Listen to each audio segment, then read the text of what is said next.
É agora convidado desta edição da noite Pedro Brinca, professor de Economia na Nova School of Business and Economics. Muito boa noite, seja muito bem-vindo. Olhando para estes números da economia, com Portugal a ter o crescimento mais expressivo dos últimos 35 anos, com o PIB a crescer para 6,7%, são de facto sinais positivos? Bem, são sinais positivos e desde logo por uma razão. Finalmente já estamos acima, em termos de atividade económica, do que estávamos em 2019. É importante também pôr um bocadinho estes números em contexto. É bom lembrar que em 2020 tivemos uma das maiores quebras da atividade económica e há aqui um importante efeito de base, ou seja, caímos muito em 2020, recuperámos um pouco em 2021, recuperámos de forma muito acentuada em 2022, inclusive ultrapassando os níveis de atividade económica observados em 2019, e nesse aspecto é uma boa notícia. Claro que não há bela sem senão, e é bom lembrar que em 2022, apesar de realmente o PIB ter tido um crescimento tão expressivo, em termos de poder de compra, as famílias tiveram perdas reais de poder de compra, precisamente por via da inflação. E para 2023, esse cenário não parece que se irá alterar. Nesse sentido, com a subida das taxas de juros, com a degradação das condições económicas e o abrandamento económico que se prevê, apesar de serem boas notícias, obviamente, mais crescimento é sempre melhor, não há assim grandes razões para estarmos tão eufóricos como isso. Se olharmos para desde 2019 até agora, é notável que, de facto, com uma pandemia, com uma guerra, com tudo isto, que já tínhamos crescimento positivo, em média cerca de 1,3% ao ano. Mas os sinais são mais animadores do que aquelas que eram as projeções previstas? Não sei, porque assim, a taxa de crescimento de 6,7% já tinha sido prevista pelo Banco de Portugal em maio do ano passado. Foi prevista pelo Conselho das Finanças Públicas em setembro, mais uma vez, os tais 6,7%. O Governo até teria sido um bocadinho mais otimista, e Mário Centeno disse, em dezembro... Mais uma décima, não é? Mais uma décima a apontar para os 6,8%. Quer dizer, uma décima para cima, uma décima para baixo, num clima de incerteza tão grande, estas variações não são significativas. É muito mais importante tentarmos perceber, de facto, o que é que vai ser em 2023. Percebermos que em 2022... E conseguimos perceber isso se Portugal está agora a estabilizar ou se pode entrar numa boa trajetória a partir daqui? Há uma coisa que é determinante. Em 2022, muito deste crescimento teve a ver com o desempenho da procura interna, okay? Principalmente consumo, e pelo bom desempenho da procura externa. Para 2023, prevê-se um forte abrandamento destas componentes. Pode ser compensada pelo investimento. E aqui a execução do PRR será fundamental para ancorar a economia portuguesa. Não obstante, obviamente, há muita incerteza. Relativamente aos números de inflação, eles parecem estar a abrandar de forma significativa. São boas notícias. Se esta trajetória se continuar a verificar, poderá ser que, perto do verão ou após o verão, possamos inverter a tendência de subida das taxas de juros e então aí, sim, acalmar um pouco mais este efeito pesaroso, este efeito gravoso sobre a atividade económica, que é a subida das taxas de juros, que ainda se vai verificar, pelo menos mais até ao verão, se ainda irá verificar. E considera, na sua visão, que podem chegar onde? As taxas de juros? Eu estou em crer que é bem provável que pelo menos subam mais 75 pontos de base, até 100 pontos de base, não é? É provável, porque a inflação core ainda está a subir. Nós vimos que a inflação dos produtos alimentares ainda sobe de forma substancial. Apesar de nos Estados Unidos houve um hiato de 4 meses entre o índice de inflação geral descer e depois o índice de inflação subjacente começar a descer também. Na Europa, a inflação começou a descer em dezembro. Se houver essa tal regra dos 4 meses, lá para março estaremos de facto melhor. É bom lembrar que havia um importante efeito base da inflação. Até agora estávamos sempre a olhar para taxas homólogas, comparando, por exemplo, dezembro de 2022 com dezembro de 2021, economia desconfinada com economia confinada, e obviamente que aí o efeito base manifesta-se muito e as taxas de inflação eram muito elevadas. A partir de fevereiro, porque janeiro ainda teve algumas restrições, a partir de fevereiro já vamos estar a comparar a economia desconfinada com a economia desconfinada. Já vamos estar a comparar uma economia que está a estabilizar com uma economia que estava a observar uma subida galopante de preços. E só por aí, só por esse efeito base, estou em crer que a inflação irá baixar ainda mais. Repare mas vai refletir sobretudo o abrandamento dos preços da energia? Será por aí?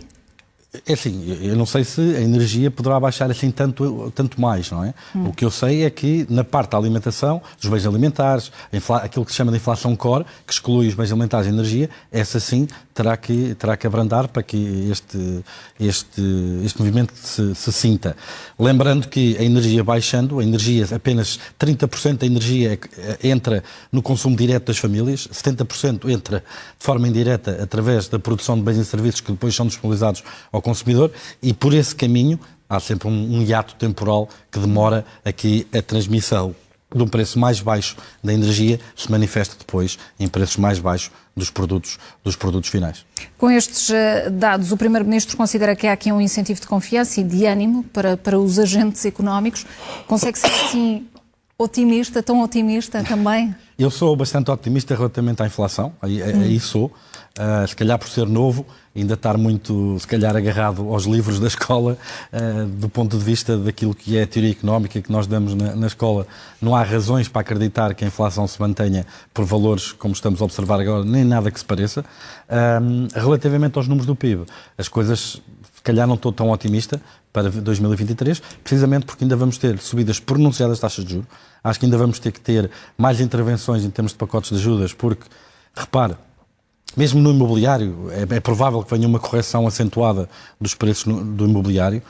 Veja-se que uma família que pudesse pôr 1.000 euros de lado para pagar uma hipoteca, com uma taxa de juros de 1%, comprava uma casa de 300 e qualquer coisa mil euros. E hoje em dia, hoje compra uma casa não acontece. Com uma taxa de juros perto dos 4%, já com indexante, Euribor mais indexante, compra uma casa de 200.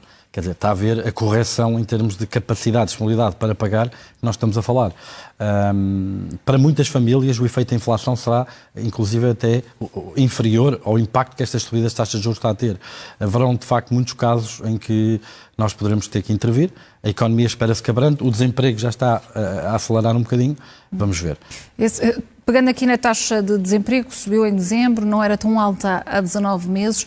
Este é o grande aviso que estes dados nos deixam? Vamos lá ver. As economias ocidentais foram extraordinariamente bem-sucedidas a lidar com a pandemia, na medida em que conseguiram evitar destruição de empresas e destruição de emprego de forma quase que inacreditável, não é? Nós não estávamos realmente à espera de ser tão bem-sucedidos no controle quer do desemprego, quer das falências, durante um período tão cataclísmico como foi a pandemia.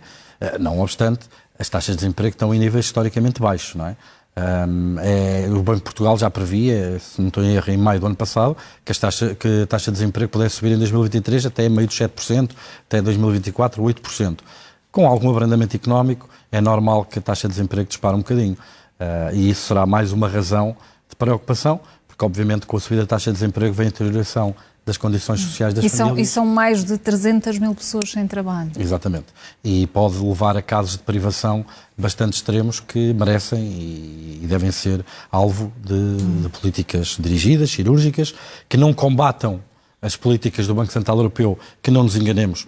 A subida das taxas de juros existe para retirar poder de compra às famílias, às empresas e aos Estados e retirar a pressão sobre preços, mas nós, enquanto sociedade, temos um pacto social, se assim quisermos, que ninguém pode estar exposto acima de um determinado limiar de dor. E são essas famílias com medidas cirúrgicas, não é com medidas completamente abrangentes, quase da população toda, de 125 euros para todas as famílias. Não é por aí o caminho? Não, é cirúrgicas exatamente em quem precisa e quem está em dificuldades, para não ir, lá está, contra as políticas do Banco Central Europeu, porque depois é um bocado tentar apagar um fogo com gasolina, dar dinheiro às pessoas para resolver o problema da inflação, é contribuir para o problema. Qual é a sua expectativa relativamente à continuidade ou não de crescimento da economia portuguesa? A economia irá abrandar de forma dramática, disso ninguém tem dúvidas, não é? As previsões da economia, ou melhor, 2022 foi 6,7%, para 2023 as previsões mais otimistas estão cerca à volta de cerca de 1,2%, as previsões mais pessimistas andarão à volta dos 0,7%, em ambos os cenários acima do que a média da zona euro, está previsto para a média da zona euro, é um abrandamento fortíssimo, mas que, quer dizer, era esperado, quer dizer, este crescimento é que foi anormal, não é? 6,7% é que é completamente anormal, via o tal efeito de base e a economia ter descido tanto em 2020, não é? E não ter recuperado o suficiente em 2021. Taxas de crescimento na casa dos 1, 2% será uma coisa mais normal. Estamos a passar por uma fase de abrandamento por via da subida das taxas de juros. Espera-se que, uma vez ultrapassado esse período de controle da inflação, as economias possam voltar a trajetórias de crescimento consistentes com aquilo que estávamos a observar, por exemplo, em 2019, que é um crescimento robusto acima dos 2%. Professor Pedro Brinca, boa noite. Agradeço a presença nesta edição da noite.